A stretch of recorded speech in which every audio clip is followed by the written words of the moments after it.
مذکورہ دونوں حدیثوں سے واضح ہوا کہ قرآن مجید میں جو آتا ہے وَإِذَا قُرِئَ الْقُرْآنُ فَاسْتَمِعُوا لَهُ وَأَنصِتُوا الاعراف،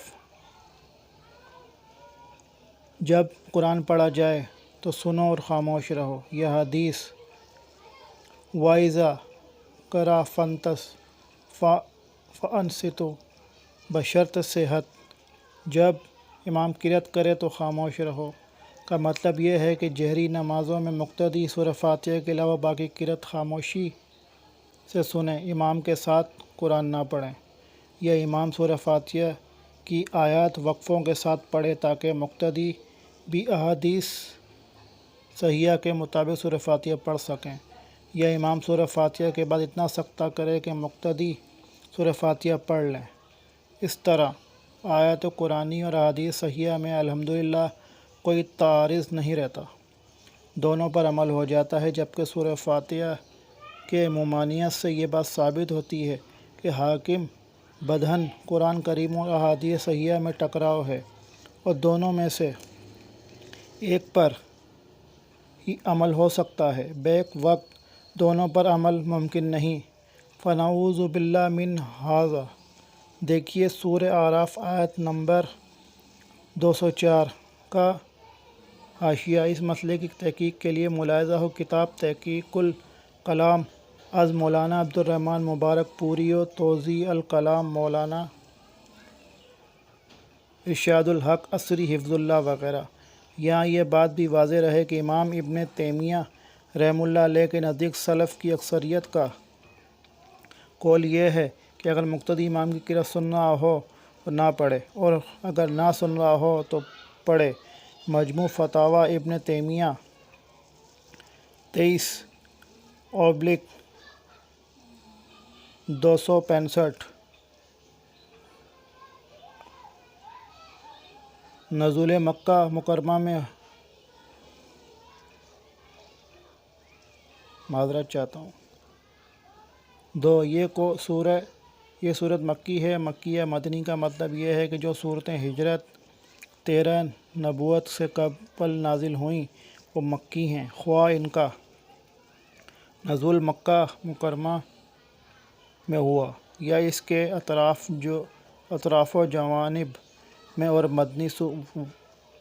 مدنی وہ صورتیں ہیں جو ہجرت کے بعد نازل ہوئیں، خواہ مدینہ یا اس کے اطراف میں نازل ہوئیں یا اس سے دور، حتیٰ کہ مکہ اور اس کے اطراف ہی میں کیوں نہ نازل ہوئیں۔ 3 بسم اللہ کی بابت اختلاف ہے کہ آیا یہ ہر سورت کی مستقل آیت ہے یا ہر سورت کی آیت کا حصہ ہے، یا یہ صرف سورہ فاتحہ کی ایک آیت ہے، یا یہ کسی بھی سورت کی مستقل آیت نہیں ہے، اسے دوسری سورت سے ممتاز کرنے کے لیے ہر سورت کے آغاز میں لکھا جاتا ہے۔ قرأت مکہ و کوفہ نے اسے سورہ فاتحہ سمیت ہر سورت کی آیت قرار دیا ہے، جبکہ قرأ مدینہ، بصرہ و شام نے اسے کسی بھی سورت کی آیت تسلیم نہیں کیا سوائے سورہ نمل کی 30 کے کہ اس میں بلا اتفاق بسم اللہ اس کا جزو ہے۔ اسی طرح جہری نمازوں میں اس کے اونچی آواز سے پڑھنے میں بھی اختلاف ہے، بعض اونچی آواز سے پڑھنے کے قائل ہیں اور بعض سری آواز سے۔ فتح القدیر اکثر علماء نے سری آواز سے پڑھنے کو راجح قرار دیا ہے، تاہم جہری آواز سے بھی پڑھنا جائز ہے۔ 4 بسم اللہ کے آغاز میں اقرأ، ابدأ یا اتلو محذوف ہے، یعنی اللہ کے نام سے پڑھتا یا شروع کرتا یا تلاوت کرتا ہوں۔ ہر اہم کام کے شروع کرنے سے پہلے بسم اللہ پڑھنے کی تاکید کی گئی ہے، چنانچہ حکم دیا گیا ہے کہ کھانے، ذبح، وضو اور جماع سے پہلے بسم اللہ پڑھو، تاہم قرآن کریم کی تلاوت کے وقت بسم اللہ الرحمن الرحیم سے پہلے اعوذ باللہ من الشیطان الرجیم پڑھنا بھی ضروری ہے۔ فَإِذَا قَرَأْتَ الْقُرْآنَ فَاسْتَعِذْ بِاللَّهِ مِنَ الشَّيْطَانِ الرَّجِيمِ۔ النحل 98۔ جب تم قرآن کریم پڑھنے لگو تو اللہ کی جناب میں شیطان رجیم سے پناہ مانگو۔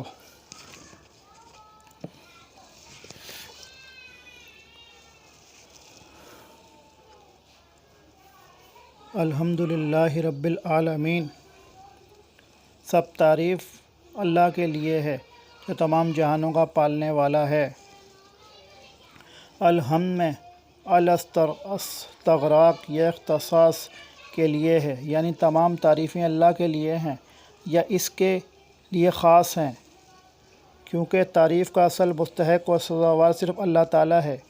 کسی کے اندر کوئی خوبی، حسن یا کمال ہے تو وہ بھی اللہ تعالیٰ کا کردہ ہے، اس لیے ہم تعریف کا مستحق بھی وہی ہے۔ اللہ یہ اللہ کا ذاتی نام ہے، اس کا استعمال کسی اور کے لیے جائز نہیں۔ الحمدللہ یہ کلمہ شکر ہے جس کی بڑی فضیلت احادیث میں آئی ہے۔ ایک حدیث میں لا الہ الا اللہ کو افضل الذکر اور الحمدللہ کو افضل الدعا کہا گیا ہے۔ ترمذی، نسائی وغیرہ۔ صحیح مسلم اور نسائی کی روایت میں ہے الحمدللہ تملأ المیزان، الحمدللہ میزان کو بھر دیتا ہے۔ اس لیے غور حدیث میں آتا ہے کہ اللہ اس بات کو پسند فرماتا ہے کہ ہر کھانے پر اور پینے پر بندہ اللہ کی حمد کرے۔ صحیح مسلم۔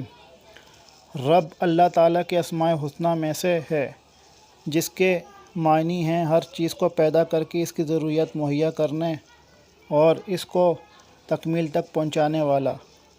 اس کا استعمال بغیر اضافت کے کسی اور کے لیے جائز نہیں۔ عالمین، عالم جہان کی جمع ہے، ویسے تو تمام خلائق کے مجموعے کو عالم کہا جاتا ہے، اس لیے اس کی جمع نہیں لائی جاتی، لیکن یہاں اس کی ربوبیت کاملہ کے اظہار کے لیے عالم کی بھی جمع لائی گئی ہے، جس سے مراد مخلوقات کی الگ الگ جنسیں ہیں، مثلا عالم جن، عالم انس، عالم ملائکہ اور عالم ہوش و طیور وغیرہ۔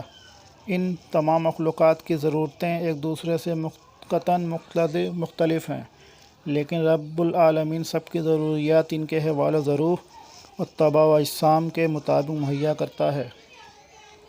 الرحمن الرحیم، بڑا مہربان نہایت رحم والا ہے۔ رحمان بروزن فعلان اور رحیم بروزن فعیل ہے، دونوں مغالطے کے صیغے ہیں جن میں کثرت اور دوام کا مفہوم پایا جاتا ہے، یعنی اللہ تعالیٰ بہت رحم کرنے والا ہے اور اس کی یہ صفت دیگر صفات کی طرح دائمی ہے۔ بعض علماء کہتے ہیں رحمان میں رحیم کی نسبت زیادہ مبالغہ ہے، اس لیے رحمان الدنیا والآخرہ کہا جاتا ہے۔ دنیا میں اس کی رحمت عام ہے جس سے بلا تخصیص کافر و مومن سب فیض یاب ہو رہے ہیں، اور آخرت میں وہ صرف رحیم ہوگا، یعنی اس کی رحمت صرف مومنین کے لیے خاص ہوگی۔ اللہم اجعلنا منہم، آمین۔ مالک یوم الدین، بدلے کے دن یعنی قیامت کا مالک ہے۔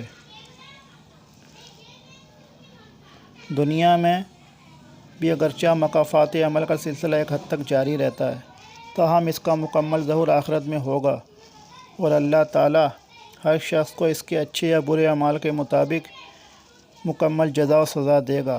اسی طرح دنیا میں عارضی طور پر اور بھی کئی لوگوں کے پاس تحت الاسباب اختیارات ہوتے ہیں، لیکن آخرت میں تمام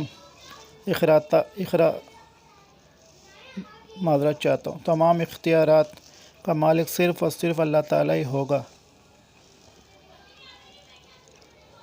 اللہ تعالیٰ اس روز فرمائے گا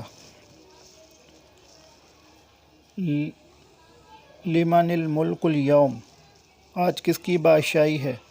پھر وہی جواب دے گا للہ الواحد القہار، صرف ایک غالب اللہ کے لیے۔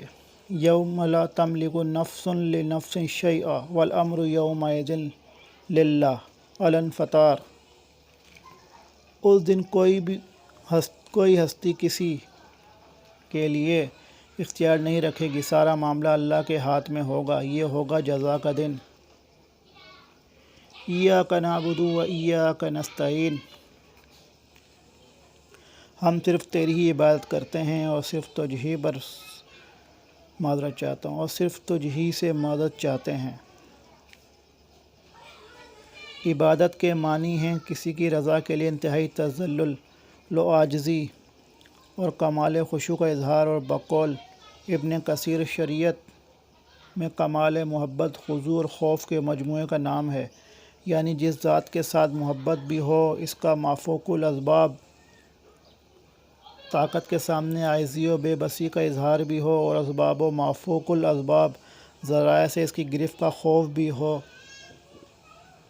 سیدھی عبارت نعبد و نستعین کا، ہم تیری عبادت کرتے ہیں اور تو اس سے مدد چاہتے ہیں ہوتی، لیکن اللہ تعالیٰ نے یہاں مفعول کو فعل پہ مقدم کر کے ایاک نعبد و ایاک نستعین فرمایا، جس سے مقصد اقتصاد پیدا کرنا ہے، یعنی ہم تیری ہی عبادت کرتے اور تجھ ہی سے مدد چاہتے ہیں، نہ عبادت اللہ کے سوا کسی اور کی جائز ہے اور نہ استعانت ہی کسی اور سے جائز ہے۔ ان الفاظ سے شرک کا سدباب کر دیا گیا ہے، لیکن جن کے دلوں میں شرک کا روگ پا گیا، وہ مافوق الاسباب اور ماتحت الاسباب استعانت میں فرق کو نظر انداز کر کے عوام کو مغالطے میں ڈال دیتے ہیں اور کہتے ہیں کہ دیکھو ہم بیمار ہو جاتے ہیں تو ڈاکٹر سے مدد حاصل کرتے ہیں، بیوی سے مدد چاہتے ہیں، ڈرائیور اور دیگر انسانوں سے مدد کے طالب ہوتے ہیں۔ اسی طرح وہ یہ باور کراتے ہیں کہ اللہ کے سوا اوروں سے مدد مانگنا بھی جائز ہے، حالانکہ اسباب کے ماتحت ایک دوسرے سے مدد چاہنا اور مدد کرنا ہی شرک نہیں ہے، یہ تو اللہ تعالیٰ کا بنایا ہوا نظام ہے جس میں سارے کام ظاہری اسباب کے مطابق ہی ہوتے ہیں، حتیٰ کہ انبیاء بھی انسانوں کی مدد حاصل کرتے ہیں۔ حضرت عیسیٰ علیہ السلام نے فرمایا من انصاری الی اللہ الصف، اللہ کے دین کے لیے کون میرا مددگار ہے؟ اللہ تعالیٰ نے اہل ایمان کو فرمایا وتعاونوا علی البر والتقوی، المائدہ 2۔ نیکی اور تقوی کے کاموں میں ایک دوسرے کی مدد کرو، ظاہر بات ہے کہ یہ تعاون ممنوع ہے، نہ شرک بلکہ مطلوب و محمود ہے۔ اس کا اصطلاحی شرک سے کیا تعلق؟ شرک تو یہ ہے کہ ایسے شخص سے مدد طلب کی جائے جو ظاہری اسباب کے لحاظ سے مدد نہ کر سکتا ہو، جیسے کسی فوت شدہ شخص کو مدد کے لیے پکارنا، اس کو مشکل کشا اور حاجت روا سمجھنا، اس کو نافع و ضار باور کرنا، اور دور و نزدیک سے ہر ایک کی فریاد سننے کی صلاحیت سے بہرہ ور تسلیم کرنا، اس کا نام مافوق الاسباب طریقے سے مدد طلب کرنا اور اسے خدائی صفات سے متصف ماننا، اسی کا نام شرک ہے، جو بدقسمتی سے محبت اولیاء کے نام پر مسلمان ملکوں میں عام ہے، اعاذنا اللہ منہ۔ توحید کی 3 قسمیں اس موقع پر مناسب معلوم ہوتا ہے کہ توحید کی 3 اہم قسمیں بھی مختصراً بیان کر دی جائیں۔ یہ قسمیں ہیں توحید ربوبیت، توحید الوہیت اور توحید صفات۔ توحید ربوبیت کا مطلب ہے کہ اس کائنات کا خالق، مالک اور مدبر صرف اللہ تعالیٰ ہے۔ اس توحید کو ملائدہ اور زنادقہ کے علاوہ تمام لوگ مانتے ہیں، حتیٰ کہ مشرکین بھی اس کے قائل رہے ہیں اور ہیں، جیسا کہ قرآن کریم نے مشرکین مکہ کو اعتراف نقل کیا ہے۔ مثلاً اے پیغمبر صلی اللہ علیہ وآلہ وسلم، ان سے پوچھیں کہ تم کو آسمان و زمین میں رزق کون دیتا ہے، یا تمہارے کانوں اور آنکھوں کا مالک کون ہے، اور بے جان سے جاندار اور جاندار سے بے جان کو پیدا کون کرتا ہے، اور دنیا کے کاموں کا انتظام کون کرتا ہے؟ جھٹ کہہ دیں گے اللہ، یعنی یہ سب کام کرنے والا اللہ۔ یہی کہیں گے کہ اللہ الزمر 38 ایک اور مقام پر فرمایا اگر آپ صلی اللہ علیہ وآلہ وسلم ان سے پوچھیں کہ زمین اور زمین میں جو کچھ ہے یہ سب کس کا مال ہے؟ ساتوں آسمان اور عرش عظیم کا مالک کون ہے؟ ہر چیز کی بادشاہی کس کے ہاتھ میں ہے؟ اور وہ سب کو پناہ دیتا ہے اور اس کے مقابل کوئی پناہ دینے والا نہیں۔ ان سب کے جواب میں یہی کہیں گے کہ اللہ، یعنی یہ سارے کام اللہ ہی کے ہیں۔ المومن 79-84 وغیرہ من الآیات۔ توحید الواحیت کا مطلب ہے عبادت کی تمام اقسام کا مستحق صرف اللہ تعالیٰ ہے، اور عبادت ہر وہ کام ہے جو کسی مخصوص ہستی کی رضا کے لیے یا اس کی ناراضی کے خوف سے کیا جائے۔ اس لیے نماز، روزہ، حج اور زکوٰۃ صرف یہی عبادات نہیں ہیں، بلکہ کسی مخصوص ہستی سے دعا و التجا کرنا، اس کے نام کی نظر و نیاز دینا، اس کے سامنے دست بستہ کھڑا ہونا، اس کا طواف کرنا، اس سے طمع اور خوف رکھنا وغیرہ بھی عبادات ہیں۔ توحید الواحیت یہ ہے کہ یہ تمام کام صرف اللہ تعالیٰ ہی کے لیے کیے جائیں۔ قبر پرستی کے مرض میں مبتلا عوام و خواص اس توحید الواحیت میں شرک کا ارتکاب کرتے ہیں، اور مذکورہ عبادات کی بہت سی قسمیں وہ قبروں میں مدفون افراد اور فوت شدہ بزرگوں کے لیے بھی کرتے ہیں۔ 3. توحید صفات کا مطلب ہے اللہ تعالیٰ کی جو صفات قرآن و حدیث میں بیان ہوئی ہیں ان کو بغیر کسی تعویل اور تحریف کے تسلیم کریں، اور وہ صفات اس انداز میں کسی اور کے اندر نہ مانیں۔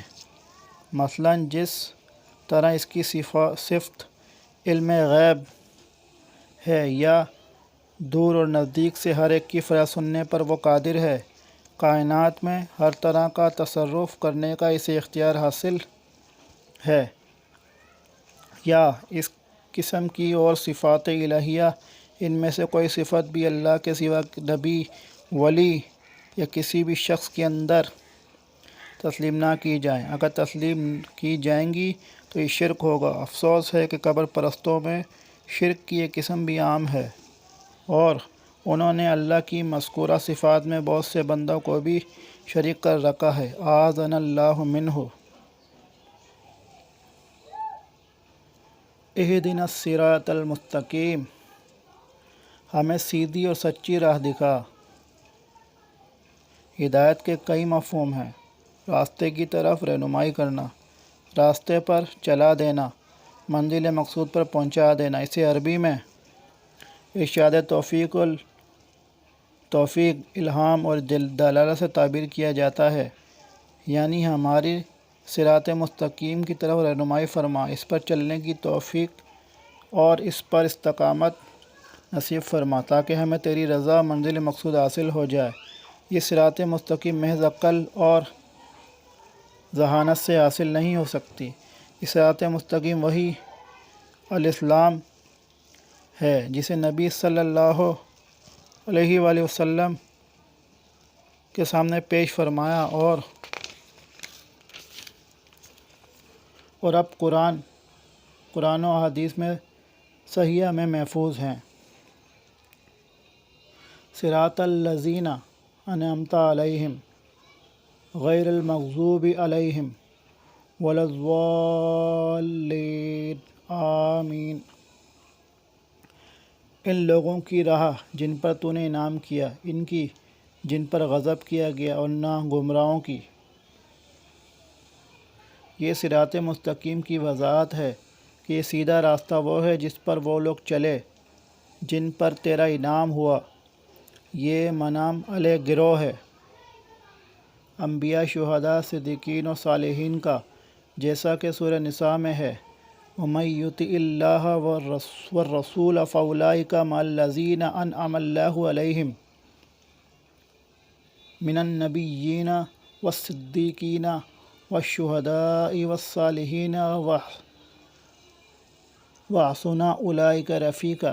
النساء 69۔ اور جو اللہ اور جو اللہ اور اس کے رسول صلی اللہ علیہ وآلہ وسلم کی اطاعت کرتے ہیں وہ قیامت کے روز ان لوگوں کے ساتھ ہوں گے جن پر اللہ نے انعام کیا، یعنی انبیاء، صدیقین، شہداء اور صالحین، اور ان لوگوں کی رفاقت بہت ہی خوب ہے۔ اس آیت میں یہ بھی وضاحت کر دی گئی ہے کہ انعام یافتہ لوگوں کا یہ راستہ اطاعت الہی و اطاعت رسول صلی اللہ علیہ وآلہ وسلم ہی کا راستہ ہے، نہ کہ کوئی اور راستہ۔ بعض روایات سے ثابت ہے کہ مغضوب علیہم، جن پر اللہ کا غضب نازل ہوا، سے مراد یہودی، اور ضالین، گمراہوں سے مراد انصاری عیسائی ہیں۔ ابن ابی حاتم کہتے ہیں کہ مفسرین کے درمیان اس میں کوئی اختلاف نہیں، لا اعلم خلافا بین المفسرین فی تفسیر المغضوب علیہم بالیہود ولا الضالین بالنصارى فتح القدیر۔ اس لیے صراط مستقیم پر چلنے کی خواہش رکھنے والوں کے لیے ضروری ہے کہ وہ یہود اور نصارہ دونوں کی گمراہیوں سے بچ کر رہیں۔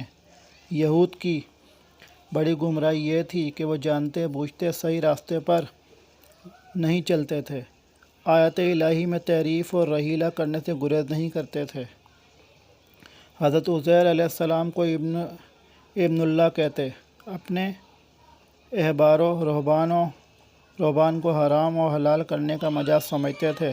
نصارہ کی بڑی غلطی یہ تھی کہ انہوں نے حضرت عیسیٰ علیہ السلام کی شان میں غلو کیا اور انہیں ابن اللہ اور ثالث ثلاثہ، اللہ کا بیٹا اور تین خدا میں سے ایک قرار دیا۔ افسوس ہے کہ امت محمدیہ میں بھی یہ گمراہیاں عام ہے اور اسی وجہ سے وہ دنیا میں ذلیل و رسوا ہیں۔ اللہ تعالیٰ اس ضلالت کے گڑھے سے نکالے تاکہ ادبار و نکبت کے بڑھتے ہوئے سائے سے وہ محفوظ رہ سکیں۔ سورہ فاتحہ کے آخر میں آمین کہنے کی نبی صلی اللہ علیہ وآلہ وسلم نے بڑی تاکید اور فضیلت بیان فرمائی ہے، اس لیے امام المقتدی ہر ایک کو آمین کہنی چاہیے۔ نبی صلی اللہ علیہ وآلہ وسلم جہری نمازوں میں اونچی آواز سے آمین کہا کرتے تھے اور صحابہ رضی اللہ عنہم بھی، حتیٰ کہ مزید گونج اٹھتی۔ ابن ماجہ، ابن کثیر بنا بری آمین اونچی آواز سے کہنا سنت اور صحابہ کرام رضی اللہ عنہم کا معمول بے ہے۔ آمین کے معنی مختلف بیان کیے گئے ہیں، کذالک فلیکن، اسی طرح لا تخیب رجانا، ہمیں نامراد نہ کرنا، اللہم استجب لنا، اے اللہ ہماری دعا قبول فرما۔ صدق اللہ العظیم۔ میں نے کوشش کی کہ اچھے طریقے سے آپ کے سامنے یہ سورہ فاتحہ کی تلاوت، ترجمہ، تفسیر پہنچا سکوں۔ دعا کیجیے گا اللہ تعالیٰ مجھے آگے بھی حق و سچ بیان کرنے کی توفیق دے۔ میں آگے بھی انشاءاللہ تعالیٰ جب تک اللہ کا حکم ہوگا، جب تک مجھ میں طاقت ہے، جان ہے، اللہ تعالیٰ مجھے توفیق بھی دے، میں انشاءاللہ تعالیٰ ایسے آیت اسی طریقے سے لفظ بلفظ آپ کے سامنے احادیث کی روشنی میں واضح کرتا رہوں گا۔ اور اگر آپ میری تمام یہ پروگرام دیکھنا چاہتے ہیں یوٹیوب پہ، تو آپ میرے چینل کو سبسکرائب کریں گے تو انشاءاللہ ترتیب بر ترتیب آپ کو نوٹیفیکیشن ملتا رہے گا اور آپ یہ ترتیب بر ترتیب یہ تلاوت، ترجمہ اور تفسیر سنتے رہیں گے۔ اب میں آپ سے اجازت چاہتا ہوں۔ السلام علیکم ورحمۃ اللہ وبرکاتہ۔